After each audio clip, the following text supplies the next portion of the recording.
Quem é o homem que teve o poder de andar sobre o mar? Quem é ele que pode fazer o mar se calar? No momento em que a tempestade vier te afogar, ele vem com toda a autoridade e manda acalmar. Quem é o homem que teve o poder de fazer Israel caminhar por entre as águas do Mar Vermelho? Fez caminho no meio do mar para o povo de Israel passar. Do outro lado, com os pés enxutos, puderam cantar o hino da vitória.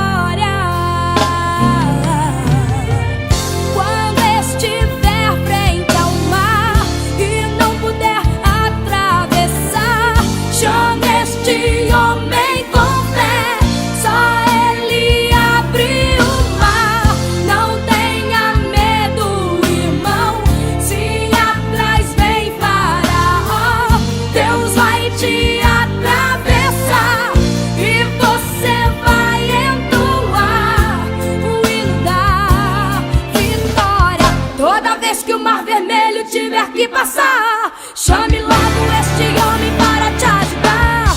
É nas horas mais difíceis que ele mais te vê. Pode chamar este homem que ele tem poder. Se passares pelo fogo não vai te queimar. Se nas águas tu passares